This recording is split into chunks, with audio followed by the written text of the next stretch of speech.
Ooh, wobbling. Hey friends, day 13 here, post-Hurricane Helene, Western North Carolina. I'm going to do what I did in my last video. I'm going to start with like a recap on day 13, and then I'll take you back through 11 and 12 and just kind of show you what we were doing in those days and what things are looking like. National Guard made it here on day 11, and they were boots on the ground at day 12. So those Chinook, I don't know, I get the name wrong. We're dropping tanks and things all day on day 11. A lot of people were concerned, what does that look like? And it's been amazing. They've just been boots on the ground where I'm at, working their tails off. So super grateful because we need manpower. There's so many things to do here, but they are getting work done. A lot of people, the Baptist Coalition or Baptist Missions, I'm terrible with names, so I apologize. They're amazing and helping the houses on this one area we're working on. And, just my calling in it. On day 12, I just felt a little bit like, where am I supposed to be and what am I supposed to be doing? There's kind of this weird space where, you can run supplies and help people get things they need and pick up food. And those are very, very important jobs. And we've been doing a lot of that over the last couple of days. And then the other level is like ripping houses out and heavy machinery and things like that, which obviously that's not where I'm going to be able to help. And then there's a lot of middle ground jobs, and I tend to be better in the middle, and I just haven't been doing those lately. And so on day 12, I was just feeling a little bit like, I don't know where the Lord wants me helping. And I came home that night and just got a heavy calling, like to help people who are setting up to sleep in tents and are already sleeping in tents, waiting out for their homes to be fixed. And that's happening in several areas, but particularly where kind of my church is hanging out and where we've been the last few days. So the Lord just put it heavy on my heart, like to focus on that. And so today, day 13, went out and looked at some sheds, and I'm doing a little fundraiser on my social media, trying to get those who are going to stay and try and tent camp until their homes are fixed, a little bit more stable situation, place to put their things, that kind of thing. So that's what I'm working on right now, and I am going to put a link below to my church if you want to make any donations. For now, that I feel is where the Lord's calling me at. I don't know why, it just like came to me. I actually went outside. It was really cold last night, and I just I'm gonna cry. I just had like a heart for that mission because I get it. There's FEMA trailers being set up where you can stay, but there are people, and I grew up in a small town, and I'm the same way. Like I would sleep in a tent and freeze my tail off, and and figure out how to fix my living space with whatever I could. That's just, where I personally, if I was in that situation, I would also, be in the tent. And I know some people have a hard time like comprehending that. But housing was already a problem in this area. Most people can't just go stay in a hotel. There's limited space in hotels. It's just a little different culture. So I know if that's hard to understand, I can totally get that. Children have done a lot of survival camping. We've done a lot of primitive camping.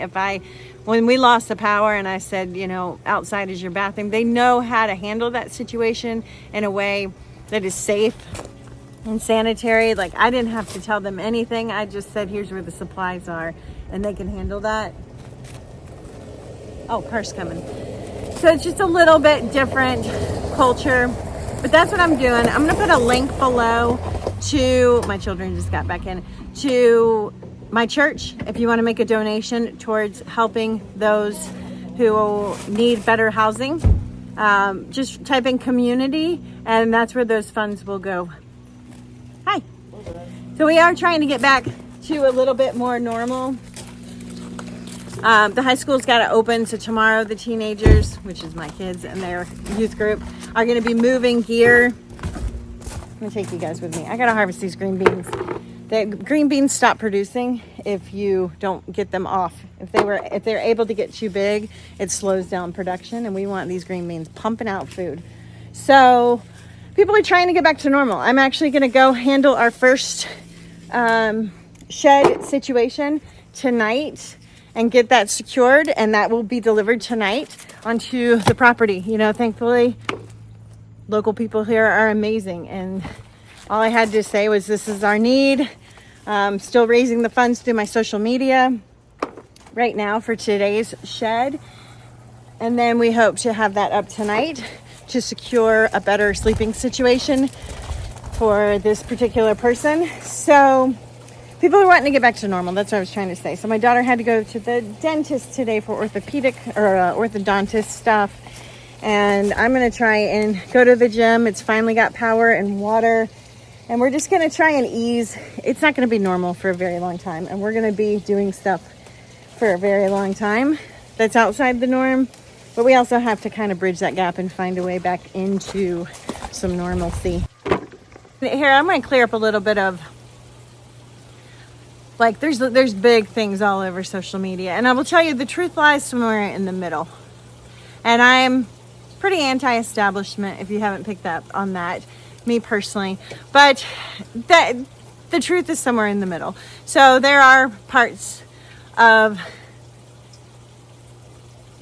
areas that people won't be allowed back on or allowed to build on. They're already being classified as like not safe zones. And so I think that's where, when you're hearing of things like that where land is being taken, that's what's happening. If it can be declared like you cannot build on there and it's not safe to be out there, that property can be taken away. So I don't really know who takes it away, but I'm definitely hearing some of that. I don't really know how to explain that, and I don't know much about it, but I do know there are areas that won't be considered livable in the future.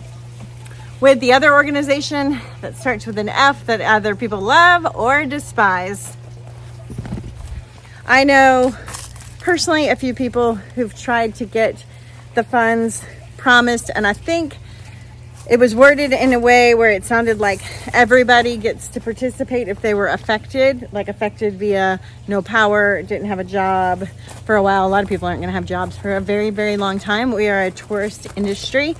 A lot of the businesses are gone right now, and nobody's coming here for tourism because, you know, all the cool places sadly are destroyed, which is really, really sad. Not all of them, but a lot. So I do know people are getting denied. I don't really know why, but I know that's a common thing right now.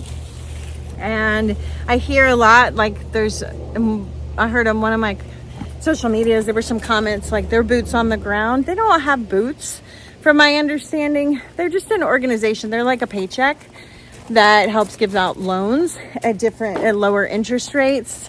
And if there's funds allocated to help and you meet the criteria, that's what they're doing. And then again, they have some trailers. I have not seen these trailers set up, I'm guessing for temporary housing. I didn't think they did that anymore. They used to do tent type things. I heard now they help people get into hotels, but maybe because there's so many displaced right now and there's not enough hotels or options, maybe that's why those are here. I don't know much as far as that, but again, I would say, like, don't take it. The truth is in the middle. The truth is in the middle, and there's for sure truths to what you may be hearing, and then of course there's exaggerations. So I'm popping in from a different time of the day, but I have a great example of the truth being in the middle somewhere, just so you can kind of, like, when you hear this stuff, I think there's truth in it all, but it's somewhere in the middle, like I said. So here's a perfect example. There were all these posts about looting happening at Mission Hospital, and the way it was worded was, you know, it made it sound like gangs coming in and taking supplies and all of that stuff. That just the way it was worded, that might not have been their intention. You know, I'm a content creator. Sometimes I say things and in my brain it makes sense, but it's heard a different way. So it kind of came across like it was malicious, kind of violent looting. And my friend at the gym, I just asked her, was that a true story? And she said, yeah, they were taking things, but it wasn't like this big violent thing. It's just that the nurses and the staff were being given a limited amount of food, and it had limited resources and things that they needed, and people were coming in and taking those. When they were asked to leave, they were leaving. They weren't trying to fight.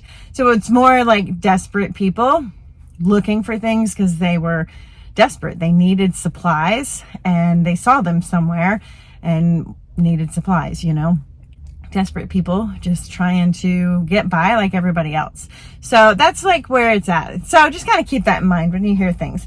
There seems to be truth in everything I'm hearing, but it's in the middle somewhere. It's always better to just have some reserves and have a plan if you can. Have a community, because that's what's coming together right now to make sure things are getting done and things are getting taken care of. Get in your church, get connected in your local church. There is a separation of church and state because a lot of the things coming together right now, that's what they're happening under. And organizations can kind of come together, Christian organizations, to get a lot of things done. And again, if you want to donate, I'm going to put my church below so it goes through there, and I will type in community under the donation, and I'll keep you guys posted where those funds are going and kind of what the next mission is, because it changes day by day. Right now it's some temporary housing that is more secure than tents. Hey friends, day 11. I'm just kind of getting geared up. I'm going to head over to the extension office and drop off some supplies, and then we are going to head out to some homes on the river and help clean and muck out.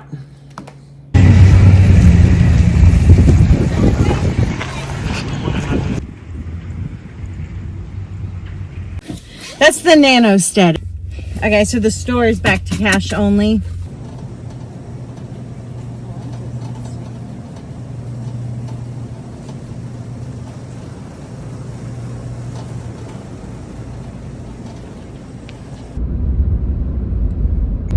So I'll tell you, today feels a little different. For one, I heard there's 16,000 National Guards here now working on rescue.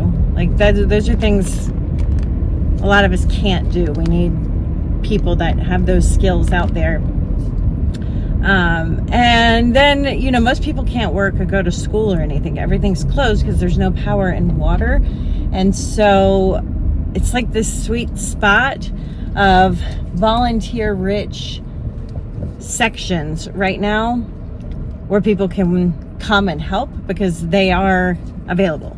That's going to change. It's going to change quickly as water and power comes back on.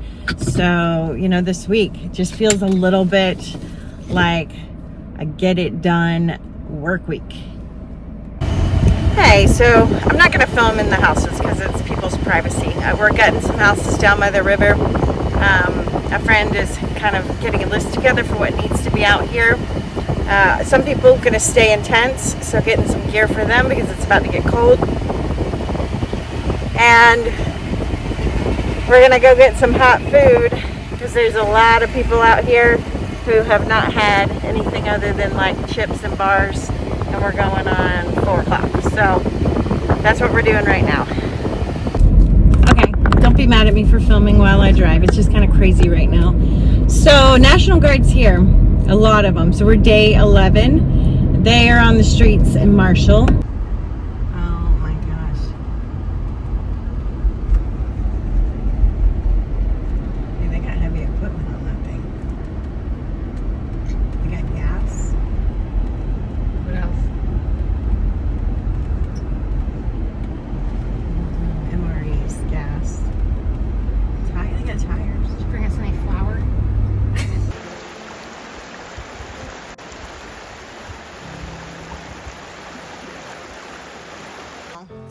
I know they've been out looking, but would they even notice it was here? Where'd it go? That tire.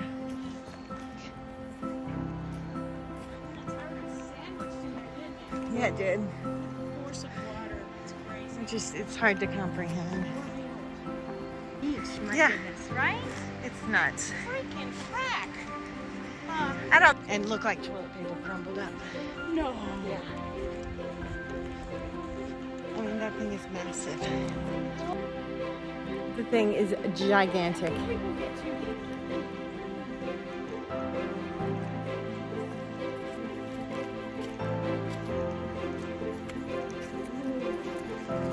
Oh my gosh. I don't know why that's just so creepy to me. It like hurts my heart. It just looks like it was somebody's sister's driving. All right, guys, at the end of day 11, I'm just going to leave you with this thought. So National Guard has arrived today. We have not seen boots on the ground as far as them doing work yet. We've seen the Chinooks. They're carrying tanks. I have no idea what the National Guard does once they get here, because I've never been in this kind of crisis.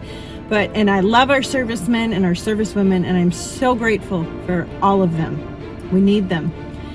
But if you're relying on the government, or if you believe that the government will save you, keep in mind, please remember this. It is day 11 and what is being called Hurricane Katrina times 100. That means it's like 10,000 times worse.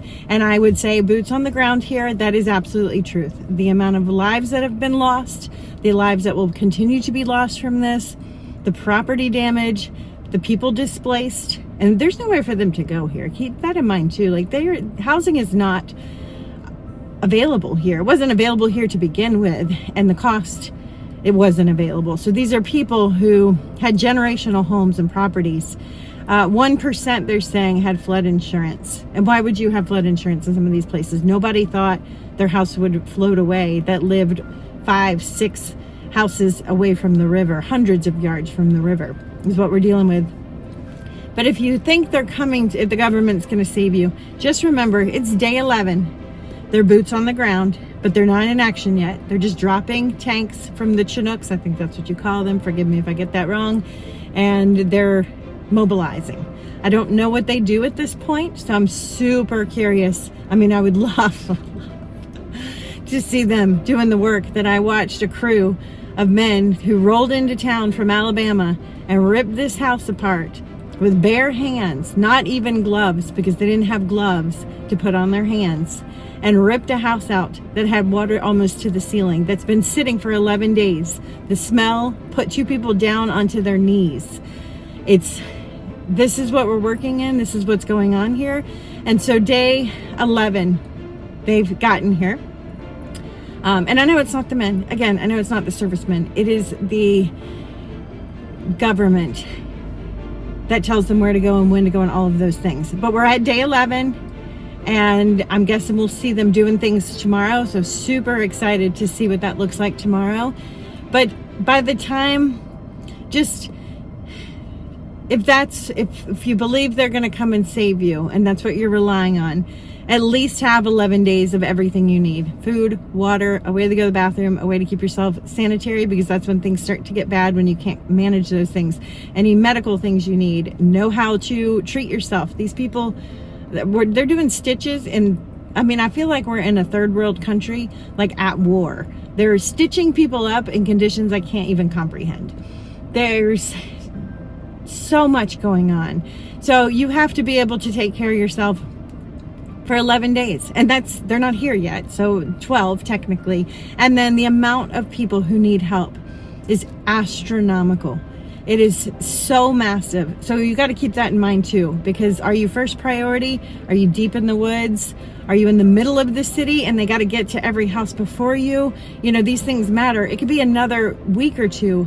I mean, I think it's going to be a couple of weeks before they can even get to all the people. But just keep that in mind.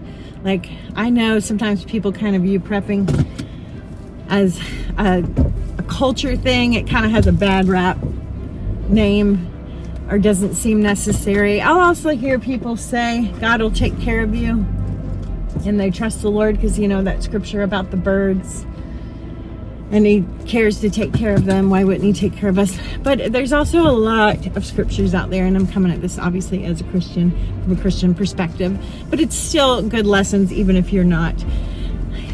There's also so many stories in the Bible and throughout history, people prepared in times of plenty for things like this, and they never relied on systems to feed them and to give them water. This is all new. These are all new concepts.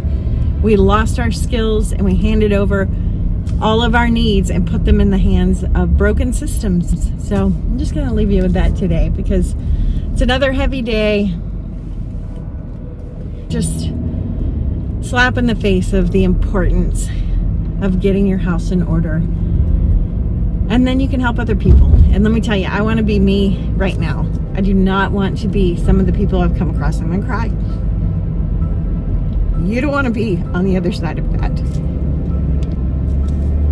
And I'm not just talking about the ones that lost their home. Obviously, that's a whole different story. That can happen to any of us. We can all be brought to our knees at any time and be at the mercy of friends and loved ones, or strangers in the military to help us. But there are so many people out here that didn't lose their homes in the flood, didn't lose their lives in the flood, that are also affected by this because the infrastructure is not here. And now we're back to having cash at the grocery store, and they don't have cash, and they can't go to work now, and so these people don't have paychecks. That's a big thing in this area. Like, all the businesses are downtown, and all of those people and all those employees don't have any income coming in to pay for anything. And they don't have any resources. So their business flooded, but their home didn't, but they just still don't have the resources. So just something to be mindful of.